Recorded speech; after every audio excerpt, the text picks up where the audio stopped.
दान न की टट्टी करत करत बेचारू मरी गए। बाहर जो कि विश्व के सबसे बड़े ज्ञान के दाता बाबा साहब भीमराव अंबेडकर जैसा पढ़ा लिखा कोई विद्वान नहीं था विश्व में। अगर पढ़ा लिखा दूसरा कोई होता तो दूसरे के देवई चाहत रहा लिखे बदे। और कहा कि कोलंबिया विश्वविद्यालय पहले शिक्षा पढ़े के वो नहीं रहा तो कैसे पढ़े ये तो ही नहीं पता भाई। आज हर गांव में विद्यालय हो गया बाबा। पहले आश्रम हुआ करता था। पहले आश्रम हुआ करता था। आश्रम का मालिक ब्राह्मण ही हुआ करता था। वहाँ राजकुमारों को शिक्षा दीक्षा दिया जाता था। इसलिए शूद्रों को वंचित रखा गया शिक्षा से। इसीलिए जो संविधान में जब लिखा तब आज फिर भी ये दुर्दशा हो रहा है। लड़का घड़ा से पानी पी लिया ना, राजस्थान में मार के मुआ डाले। तो ये सब बाबूजी यही तौर और तरीका जो फैल रहा है तो जानने की बात है। हम चलते हैं महान पुरुष कितने लोगों को नाम मैं बताऊं। अशोक जैसा सम्राट, पंडित रावण, ललई राम यादव, पेरियार रामास्वामी, अशोक सम्राट, चंद्रगुप्त मौर्य, ऐसे ऐसे राजा महाराजा जितने थे, जितने कृष्णासुर, बाणासुर, महिषासुर, महासुर, जितने हमारे आपके देवता थे, इन विदेशियों से लड़ाई लड़े, आंदोलन किए और उनको राक्षस, दैत, असुर, बनमानुष बताया गया। वो लोग सभी लोग हिंदू धर्म छोड़ करके बौद्ध धर्म स्वीकार किए। सबसे अच्छा बौद्ध धर्म ही धर्म है। ये 200 रुपए का पुरस्कार पप्पू भाई और बाबा बोरिंग वर्क्स, आप श्रीमान शरद यादव, आप महान भावों को सादर चरण स्पर्श है, कोट कोट नमन है। मेरी आवाज जहां तक पहुंच रही है सबको सादर अभिवादन नमोत है। तो ये भैया हम चलते हैं आप लोगों के छोटा सा बिरहा को लेकर के। कवि जी 4 लाइन भूमिका का भाव लिखे हैं, इसलिए जेके जानकारी जहां तक होता आदमी वहीं तक बोलत है।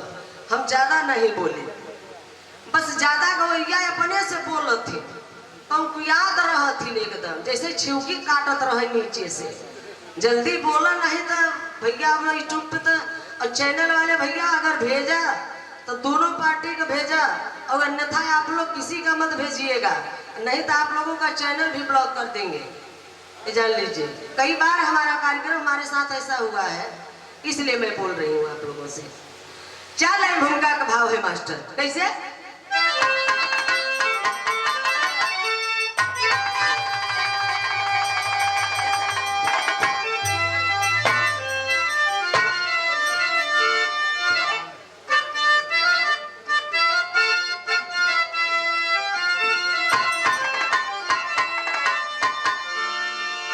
समाज है जलती तो परवाने जलते, हो के मत हो सही अपनी रवानी के आगे, होती न बस में किसी को जवानी, खुदा भी झुका है जवानी के आगे, राजा महाराजा भी झुक गए हुस्न पे,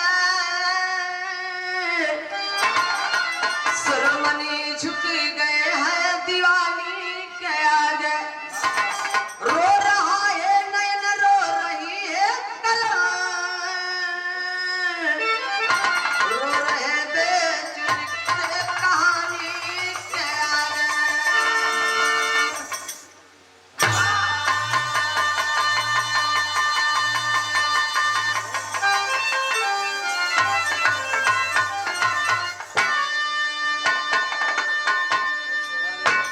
समाज जब है जलती तो परवाने जलते, हो के मदहोश ये पनी रवानी के आगे, होती न न बस में किसी को जवानी जवानी जवानी। ये हुस्न के आगे सुर नर मुनि राजा महाराजा इतना तक कि खुदा को भी झुकना पड़ गया। अब जवानी जवानी जवानी जब आवे ले तो चुकरत कहीं आवे वो कैसे है। अरे बस करा भैया, सब जान गए कि आई गे बाबा तो हर जवानी एकदम चरचराता है फाटता। तो विरहा के शुरुआत में गजल के भाव बड़ी बड़ी अब ये जैसे पंधारी दादा गाय के चला गए ना, अब न मिली भैया अब न मिली नेनुआ का तरकारी, नेनुआ सरवा ये समय। अब ये समय वो समय की बात करबा सरवा ये समय में 12 महीना नेनुआ मिलत बाहर। हाँ अब कहीं गावत थी ना, अब का गई गवैया इस समाज में सब गंदगी फैलल बा ना। अब न मिली भैया अब न मिली नौकरिया सरकारी, अब न मिली। जौनो लड़का का मन बढ़त रहा पढ़ाई बदे, वो लड़का का तैयारी फलनवा तो गाये बाकी अब न मिले तो का करबा पड़ गया। अब न मिली नौकरिया सरकारी, लवंडिया बाजी करवा तो कोपर मिले नौकरिया। पढ़ा अब दादा हरे 5 तक पढ़े रहे, अधा पवना कौन कौन बढ़िया सवैया उकुल करे सबके पढ़ाई में अब में बहुत अंतर हो गया। अब तो TGT BGT NET BA BSc BCom बड़ी पढ़ाई हो गई बा। ए बाबू अगर बाबा साहब यह समय रहा होते ना तो जौन के इतना पढ़े रहे ये समझ ला कि अब उनका डिग्री और आगे बढ़ जाता है कि पैदा ही ना होता पढ़े वाला। यही सब देखा था, एक डंडा मराई गई स्कूल में बेचारा है, वही दिन से स्कूल नहीं जा बंद के मारे रहे पंडित जी मारे रहे ना, उनके मारे तो तरह जबा मास्टर कैसे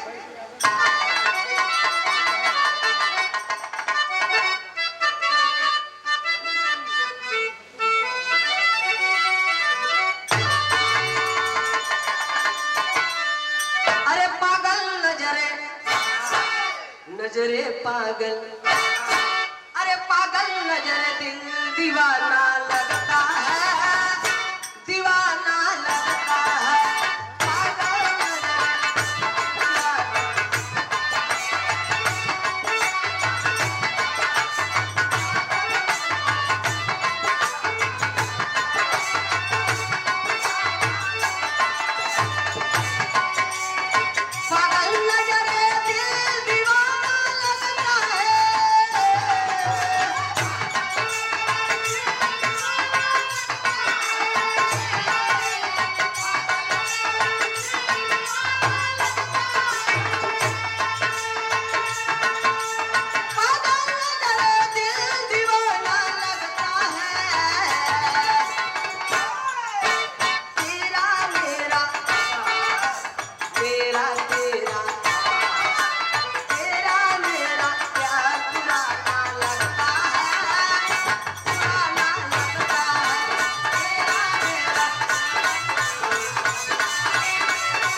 हम भाव लिखे समय से पहले, समय से पहले, समय से पहले भाग्य में कुछ ना मिलता है, कुछ ना मिलता है।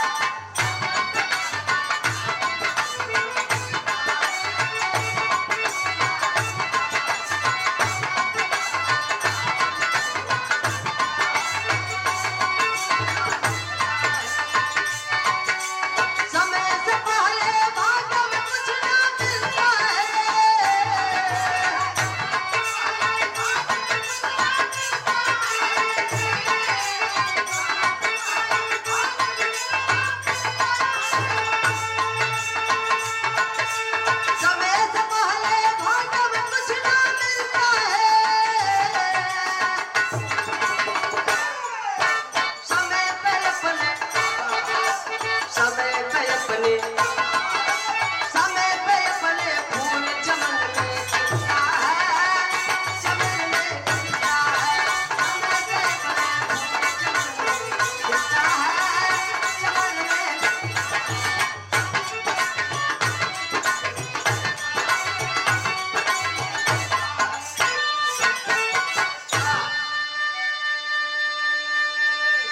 समय से पहले भाग्य में कुछ न मिलता है, समय से पहले फूल चमन में खिलता है, समय बलवान होता है, समय से पहले भाग्य में न इंसान के कुछ मिला व न मिली।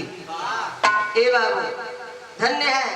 तो कहानी है जैसे शुरुआत बाहर फरियाद के मास्टर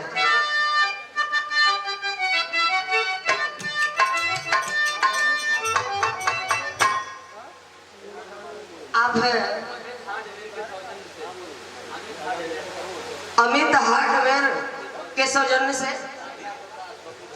और शारदा प्रसाद और बड़े भाई आप बब्बू भाई जी की ओर से, इन महान भाव की ओर से ये 200 रुपए का पुरस्कार मिला। सादर चरण स्पर्श बा कोट कोट नमन बा। भैया भैया भैया बस 10-15 मिनट और समय हम जानते कि सबे धंधा पानी वाला है और अपन देखे के बाद थोड़ा सा शांति का परिचय दे। ते राजा चंद्रसेन चंदनपुर के बसैया तो पुत्र रहे जिनके प्यारे किशन कन्हैया, रानी रही विद्यावती गुरु की भानती, राजा को राजशाही में देती सम्मान थी। धीरे धीरे रानी की जब हालत बिगड़ गई, राजा को अपने पास में बुला के तब कही, मरने के मेरे बाद ना शादी को कराना, अपने ही कर्तव्य निष्ठा पर गर्दन को कटाना।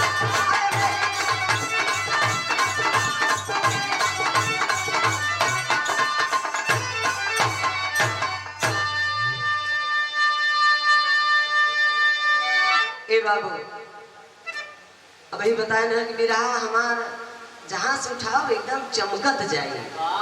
अपने दही के क्यों खट्टी नहीं कहत कि फलनवा हमार दही खट्टी डम्मा दिखो यार, सब कहे नहीं बस ताजी दही है। हाँ एकदम मीठा मीठा। हाँ ढेर खट्टा ना बा।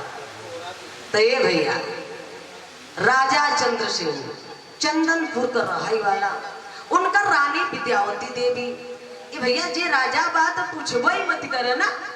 राजा धीरे धीरे समय बीतत बा। एक दिन रानी विद्यावती देवी का तबीयत गड़बड़ हो गई। रानी पलंग पर बैठाए के बड़ी प्यार से समझावत है कि राजा हमार तबीयत गड़बड़ बा, अगर हम मर जाए तो अपने कर्तव्य निष्ठा पर गर्दन के कटा दिया राजा, लेकिन लहुरी रानी मत लिया। सुनले है कि लहुरी रानी आवल तो बचवन के बड़ा तकलीफ होला। ए भैया क्या बात हो भैया है इतने ना। आखिरकार में कुछ दिनों के बाद रानी विद्यावती देवी स्वर्गवास हो गई। स्वर्गवास हो गई। राजा चंद्रसेन दोनों बचवा किशन और कन्हैया के लेके बैठ के रोवत बाटन। तब तक मंत्री कर जाए कि राजा चंद्रसेन के समझावत बाटन। अब कैसे समझावत बाटन गीत लग गए लिखे।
समझावत बाटन कैसे। चिंता जाता वाला से घटल शरीर भारी, वीर राजा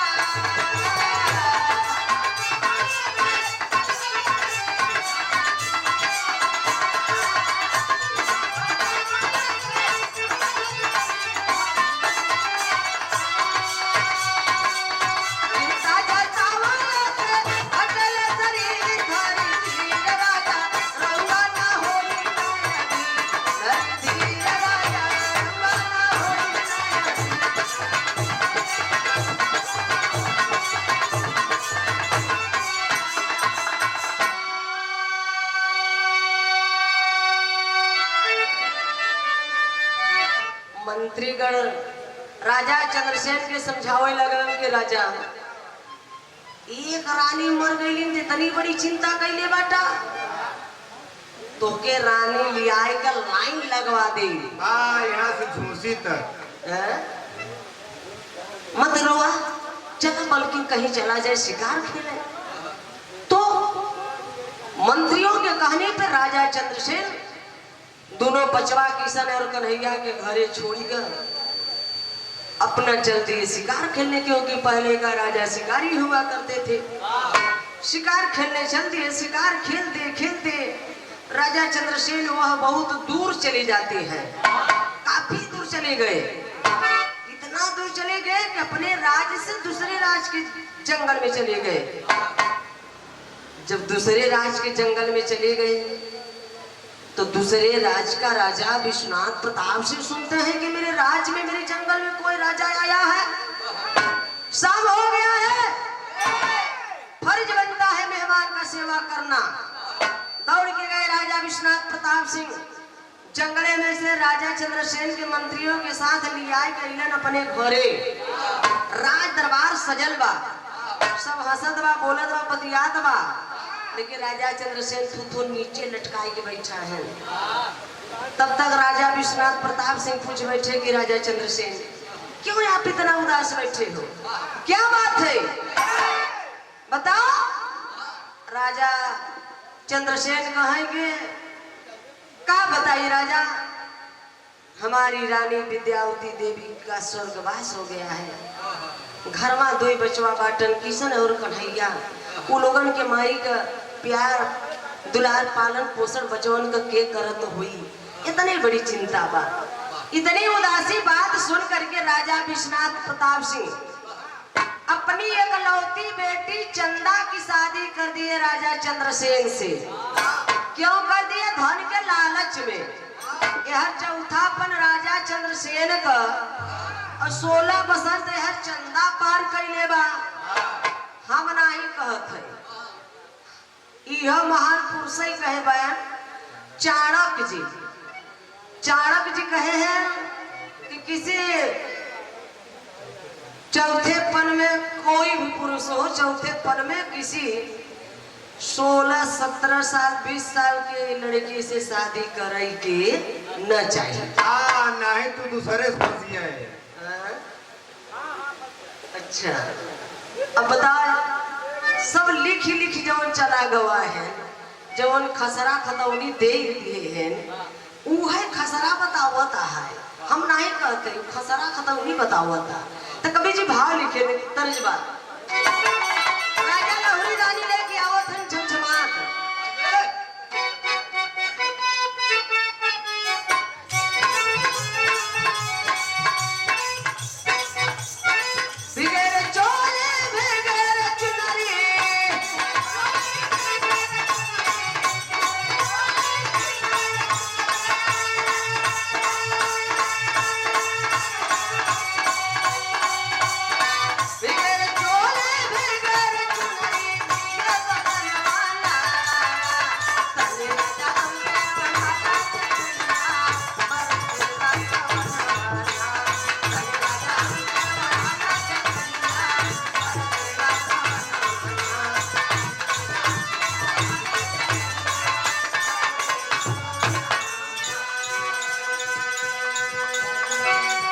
राजा लहुरी रानी कैसे लेके आवत है?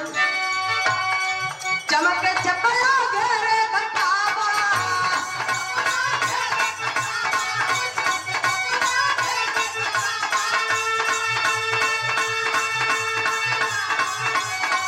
चमक के चपला घेरे घटावा, घेरे बदलवाना गिरा होला नानी के सजरिया परसना समनवाना।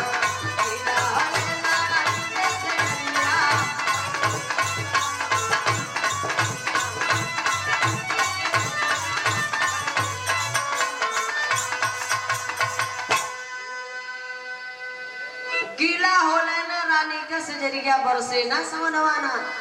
बजरी कर देता तड़काता, पानी बरसाता, पानी बरसता या दुल्हन तरसता। और कितना बादल गरजे अगर पानी न बरसे। और यहाँ राजा के रहते रानी बिचारी तरसे। वैसे ही कभी उपमा दी है काहे का जल बीच धोबिया मारा सिया चल बीना चकोरिया।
चंद्रसेन मंत्रियों के साथ लहुरी रानी लेके घरे जब अइलन ह तो घूम घूम के अपन पूरा हवेली देखावत है राजा। ए रानी देखाई हमार हवेली है। ए बाबा बतियाबा तो कोनो चीज बगले कोनो बात हमरे कलम में कहा बतिया है तो सोचे लागल एके बदे क्षमा चाहते। मंत्री का समझावत बाटन राजा दिखाई द रानी के घुमाई टहराई दे रच के। राजा चंद्रसेन कथे ने रानी देखाई हमार घर दुआर यही हमार दोनों बचवा बाटन किशन और कन्हैया। ये दोनों लड़कन के दोनों टुअरन के एहसास कभी ना हो खे के रानी हमार सौतेली हमार दूसरी माई आई। रानी कहे ना राजा ऐसा कवनो दिन न आए कहे के मौका आपके ना दे। कभी कदा घरे रुके और नहीं तो कहीं यहाँ तो कहीं वहाँ कहीं जंगल तो वो जंगल चल जाए शिकार खेले बदे। रानी के घरवा में बैठाए के दोनों बचवन के घरे कही के राजा चंद्रसेन मंत्रियों के साथ चले गए शिकार खेलने।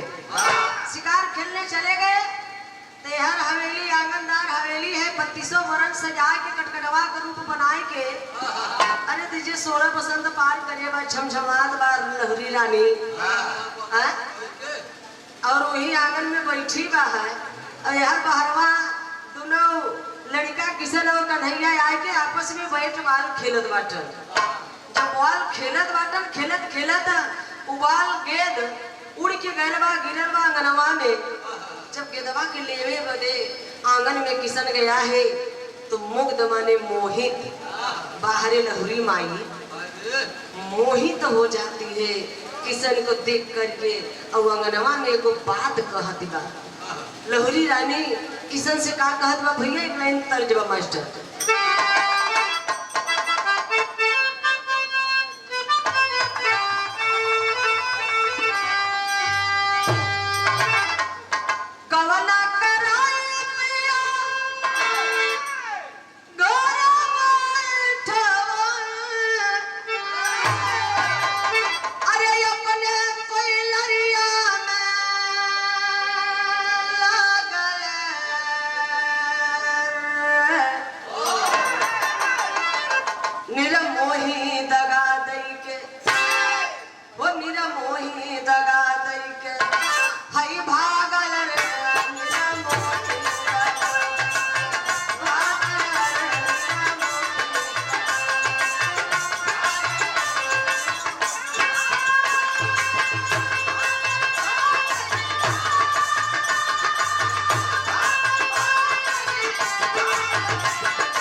छक्का दुपल्ला के आई तानी रे।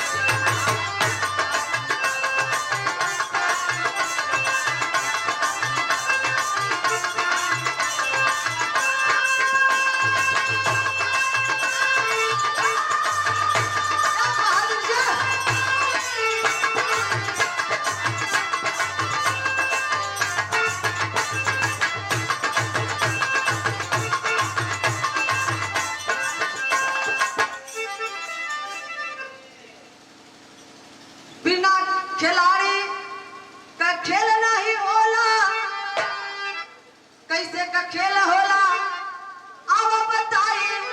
छक्का मारल जाला तो ए समझ आई।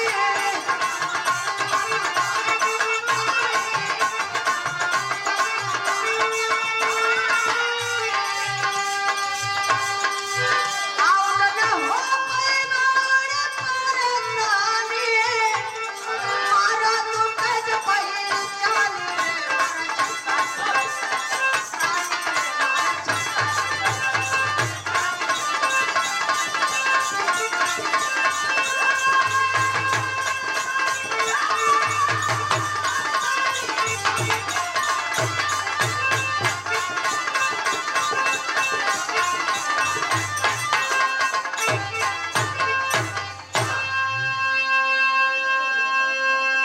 लहुरी रानी अगरवा में किशन के कदवा रे नौजवान तो हई पक्का खिलाड़ी अब होगा। अब तोहार बाबूजी रिटायर बाटे। वाह एक तो फेस में लाइन नहीं आवत। अच्छा ये टेस्टर लेके पहुंचा रहे हैं। आओ पक्का खिलाड़ी होगा फील्ड में आवा। आवा आवा तोहार बाबू रिटायर है वाह फील्ड में आवा। वाह कैसे छक्का मारल जाला, वाह कैसे चौका मारल जाला। हाँ कैसे दुक्की मारल जाला, कैसे साठ मारल जाला। भाई हम खिलाड़ी तो है ही नहीं। हाँ आई एम क्रिकेटर। अच्छा तो है सब कुछ सिखा दे, आउट ना हो पैबा। दौड़ के जाती है लहरी रानी, बाहों में पकड़ लेती है किशन को, कहती है कि किशन आउट ना हो पैबा, आउट ना हो पैबा तो भी सब कुछ सिखा दे। माई के बाहों से छुड़ा करके किशन कुछ दूर पे जा करके माँ को दिख रहा है और आंखों से आंसू गिर रहा है। किशन रो रहा है, झरझर झरझर आंसू गिरत बा। और अंगनवा में दूरी हट के अपने माई से कदवा की माई, ए माई तू धर्म कमाई हो, तोहरे मुँह से शोभा ना देखबा। अंगनवा में रोई के किशन जवाब दे देबा लहरी माई के का।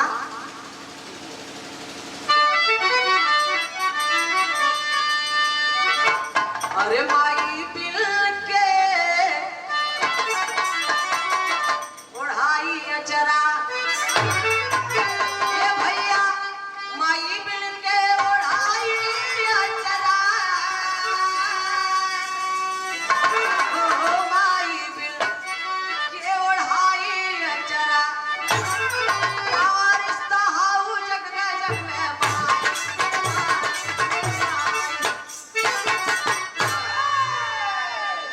माई बिन के ओढ़ाई जरा।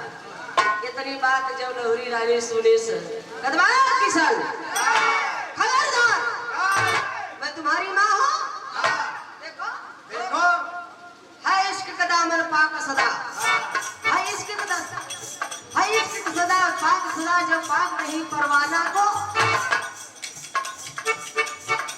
है इश्क का दामन पाक सदा, जो पाक बनाना चाहे नहीं। अरे जो समा जलती है तो परवाने को परवाह नहीं। खबरदार माता जो कहा, खबरदार माता जो कहा, मैं खाल तेरा खिंचवा लूंगी। राजा उल्टी सीधी कह के मैं भान तुझे झुकवा दूंगी। किशन कहन की माई ई हमसे ना हुई, हम बिस्तर ना होवे। लेकिन लहुरी रानी के द्वारे किशन, अरे नौजवान मैं तुम्हारी माँ नहीं हूँ, तू मेरा बेटा नहीं है।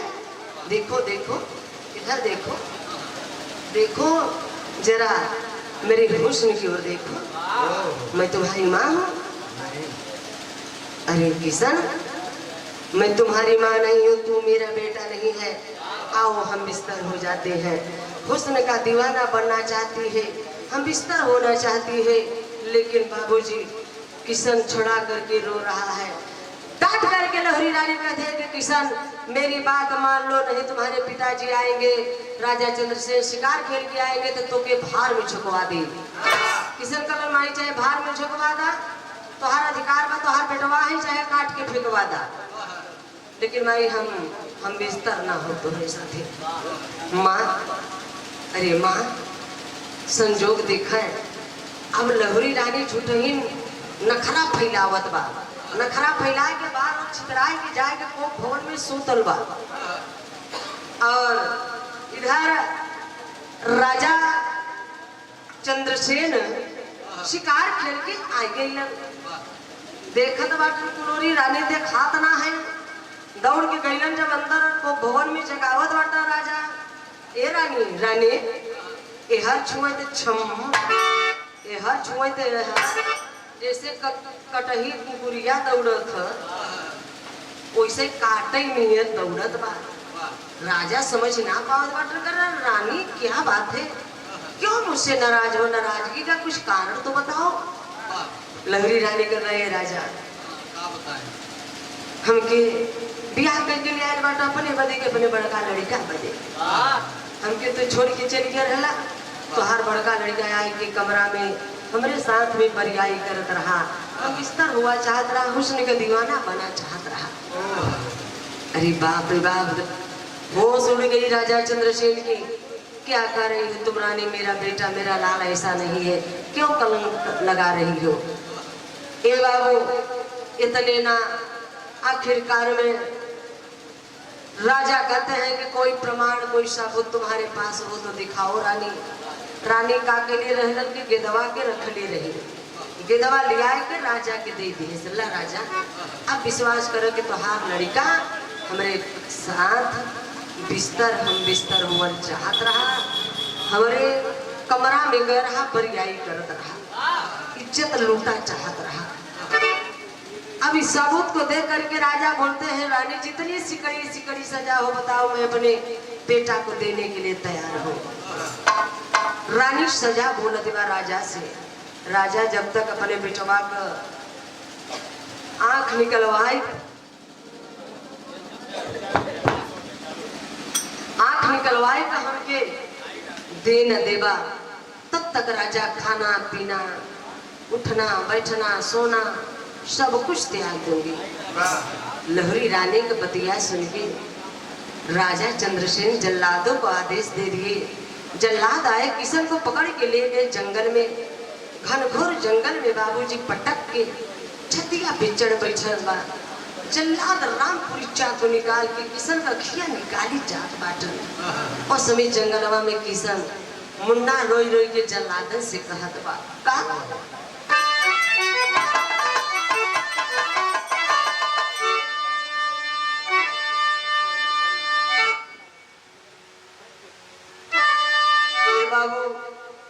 रोई रोई के जल्लादन से कहत बाटन कि चाचा हमारा खिया मत निकाला, काहे बदे।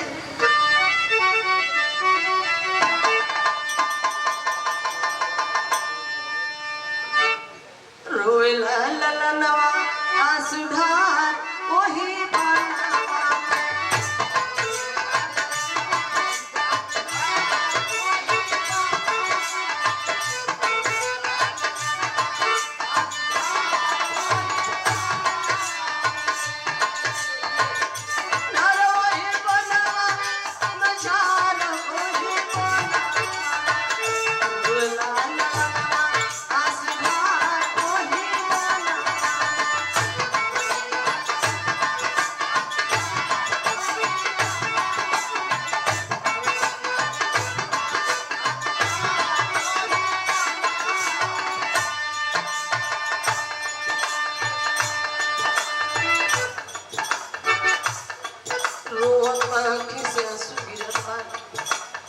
मत निकाला चाचा। चाचा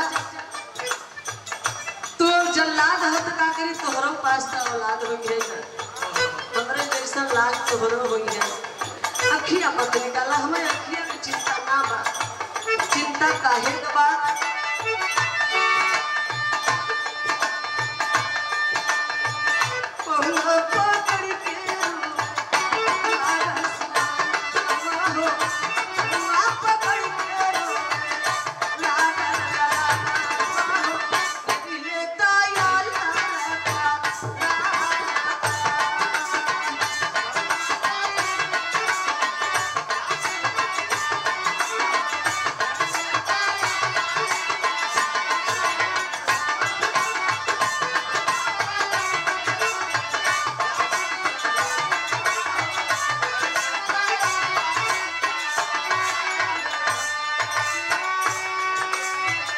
चिंता नाही ओ चाचा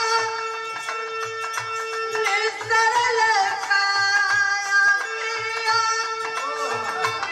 कैसे के मांगब चाचा घूमे घूमे देखिया सुन के सर के बतिया दिह गई छतिया हो सुन के सर के बतिया दिह गई छतिया हो दाया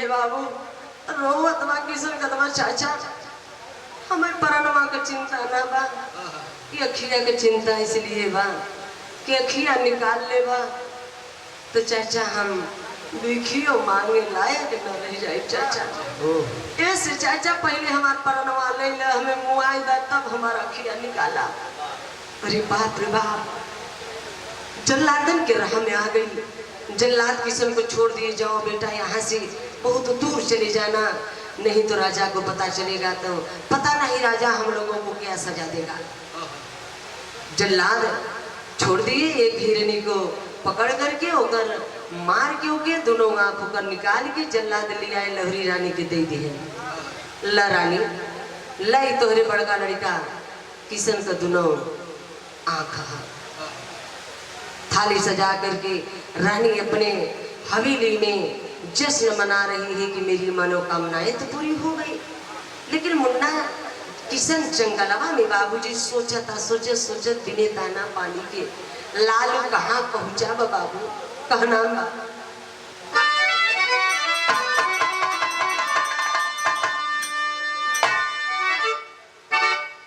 कहाँ छोड़ी परैला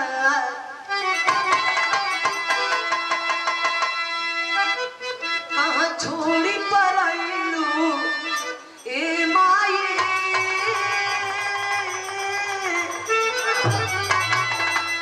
कहाँ छोड़ी परैलू ए माये अब दुख कैसे सहाएंगे अब दुनिया में दुधावा पिलाएंगे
ए बाबू आंखी से आंसू गिरत बा लड़का धीरे धीरे धीरे धीरे चलत बा चले की हिम्मत शक्ति ना बा एकदम घनघोर जंगल में पहुंचा है लड़का गिर गया, ऊपर वाले के दोस्त दे दबा कि हे माई जौने लाल के तू भर के दूध पियाओ कटोरा भर भर के, माई आज कहीं दाना पानी ना मिलत बा माई, हे माई कहाँ बाऊ आ जा माई, हे प्रभु में मोहब्बत दे देता है, अब आखिर हमरे ना दिखात बा।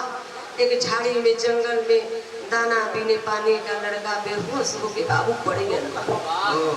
जब दूसरे राज का राजा विश्वनाथ प्रताप सिंह शिकार खेलने के लिए मंत्रियों के साथ पहुंचते हैं घनघोर जंगल में, शिकार खेलते खेलते वहीं पहुंचे जहां किशन बाबूजी बेहोश होके पड़ा है।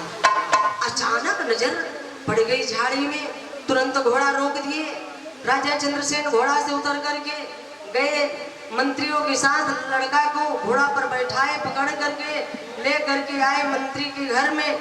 ए बाबू राजा विश्वनाथ प्रताप सिंह जब अपने घरे ले गईलन है समझावत बुझावत बाटन, सब लोग जुट गए बाटन। अरे यार राजा विश्वनाथ प्रताप सिंह वो जंगलवा में एगो लड़का पोलन है, वो जंगलवा में राजा और राजा के कई बिटिया रही, चंदा देवी जो उनकी शादी किए थे राजा चंद्रसेन से, वही राजा विश्वनाथ प्रताप सिंह थे बाबू।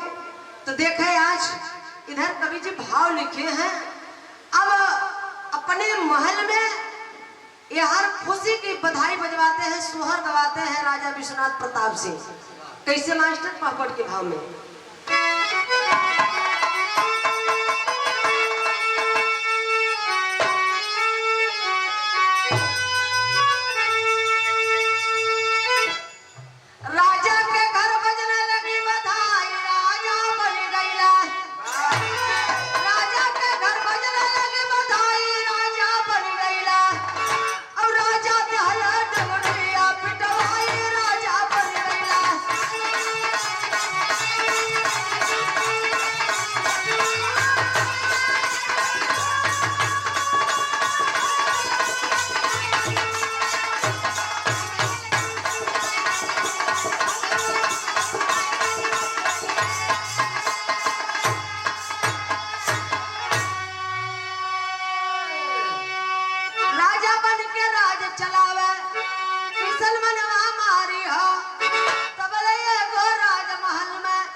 राजा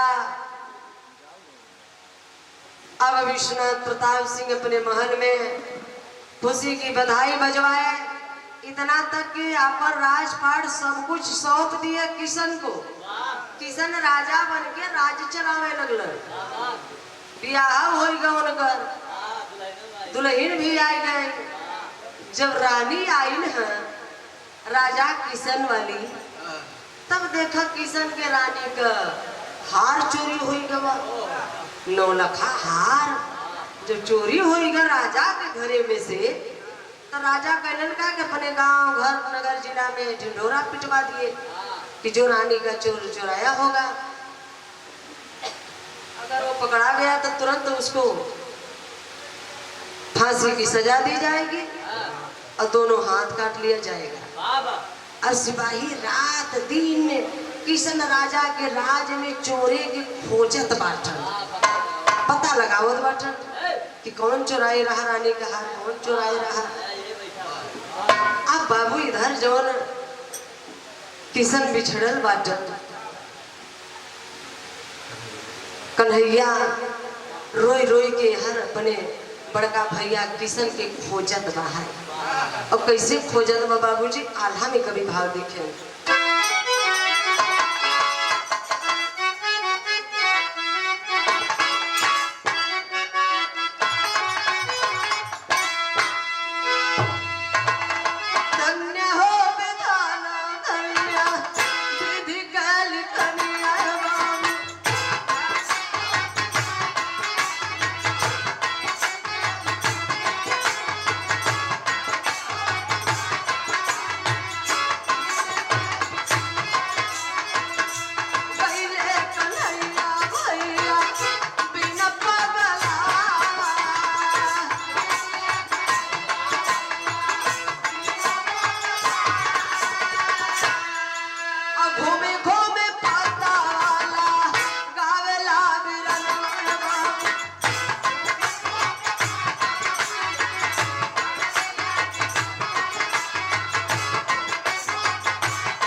ए बाबू इतने ना, एक राज गए दूसरे राज गए। जब दूसरे राज में सिपाही रात के समय बा चोर के खोजत बाटन, इधर तो उन कन्हैया अपने भैया किशन के खोजत खोजत बाबूजी जब दूसरे राज्य में राती के समय बा मुलाकात हो गई सिपाहीन से। मुलाकात रात के समय जब भइल बा पकड़ लिए तुरंत सिपाही कन्हैया को, चोर चोर हल्ला कह के बाबूजी कन्हैया को दोनों हाथ काट के पकड़ के ले आए राजा किशन के सामने।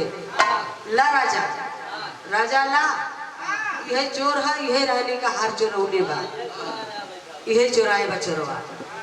तब राजा कैलन का, राजा किशन गांव वालों के जुटा के सबके सामने फांसी पे चढ़ा के पूछत बाटन, आए चोर तुम्हारी आखिरी अंतिम इच्छा क्या है।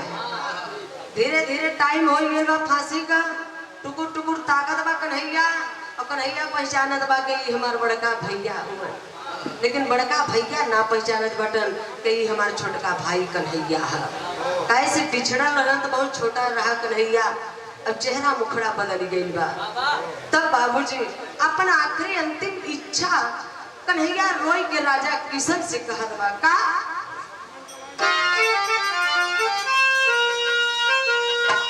अरे राजा से न चली सीना जोरी मेरा ना, अपने हाथ की चपत आके डोरी मेरा ना।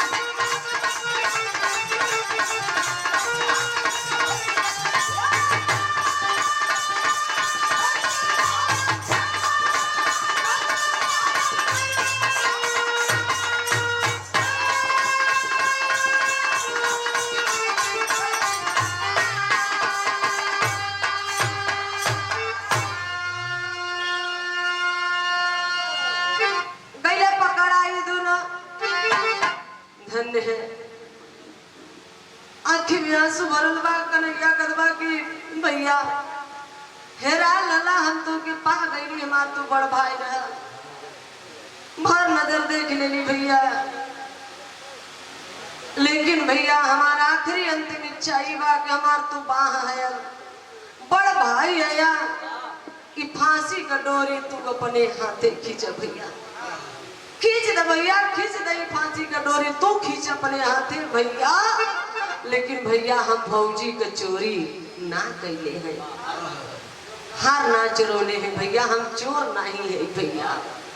अरे बाप रे बाप, इतनी आवाज सुन करके राजा किशन दौड़ के गए, फांसी का डोरी हटा के कन्हैया के गरबा से गरबा मिलाए के दोनों भाई, हाय कन्हैया हाय किशन कह के रोवत बाटन। कैसे मिलके दोनों भाई रोवा गरबा लगाई, अब कारा भैया जीवन भैया तोहर सेवा काई।